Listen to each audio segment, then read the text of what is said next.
നാരായണീയം ദശകം 74 ഭഗവാന്റെ മധുരാപുരി പ്രവേശം. സംപ്രാപ്തോ മധുരാം ദിനാർദ്ധവിഗമേ തത്രാന്തരസ്മിൻ വസൻ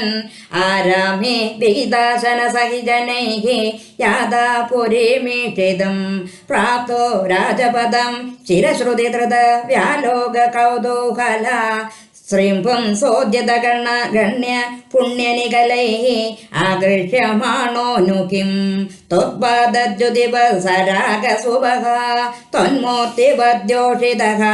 സംപ്രാപ്ത വിലസത് പയോദരരുജോ ലോലാഭവ ദൃഷ്ടിവത്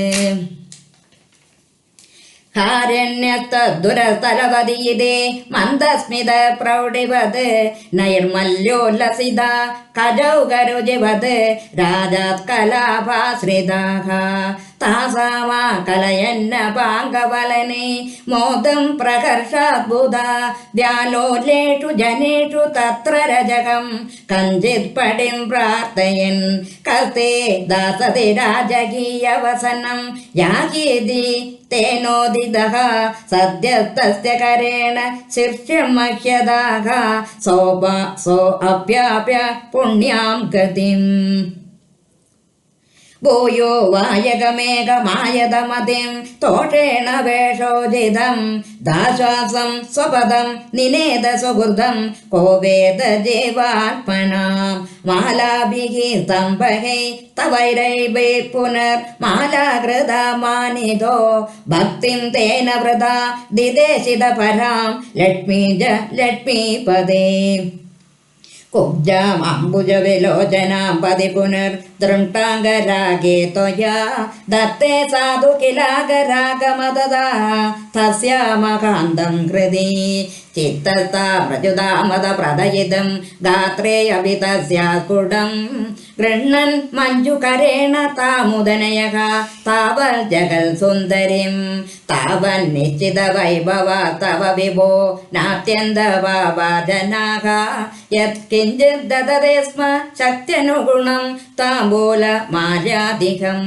ഗൃഹ്ണാന കുസുമാദി കിഞ്ചന തഥാ മാർഗേ നിബന്ധാജലിഃ നാദിഷ്ടം വദഃ യതോ അദ്യ വിപുലാം ആർത്തിം വ്രജാമി പ്രഭോ യേഷ്യാമിതി വിമുക്തയാ അഭി ഭഗവൻ ആലേപദാത്രയതയാ ദൂരാത് കാതരയാ നിരീക്ഷതഗതിഃ തം പ്രാവിശോ ഗോപുരം ആഘോഷാനുമിതത്വദാഗമ മഹാഹർഷോല്ലലദേവകീ ഭക്ഷോജ പ്രകലത് പ്രയോസര മിഷാദ് ത്വത്കീർത്തിരന്തർഗത ആവിട്ടോ നഗരിം മഹോത്സവവതിം ഗോദണ്ഡശാലാം വ്രജൻ മാധുര്യേണ തേജസാനു പുരുഷൈ ദൂരേണ ദത്താന്തരഃ സ്രഗ്ഭിർഭൂഷിതമർച്ചിതം വരദനോ മാമേതി വാദാത് പുരഃ പ്രാഷണ്ണ സമരോഭയഃ കില ഭമാ കാംക്ഷീരഭാഷീരവി സ്വഹസ കംസക്ഷപണോത്സവസ്യ പുരതഃ പ്രാരംഭ ദുര്യോപമഃ ചാപധ്വംസ മഹാധ്വനിസ്തവ വിഭോ ദേവാന രോമാഞ്ജയത് കംസ സാവിജവേവദുസ്തദുദിത ഗോദണ്ഡഗണ്ഡദ്വയീ ചണ്ഡാഭ്യാഹത രക്ഷി പുരുഷരൈവൈഃ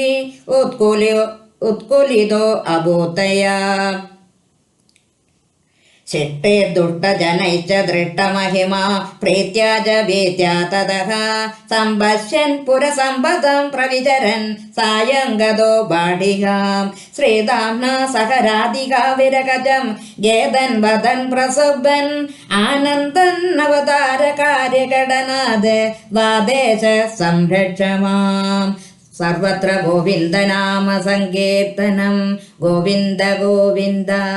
നാരായണാഖില ഗുരോ ഭഗവൻ നമസ്തേ.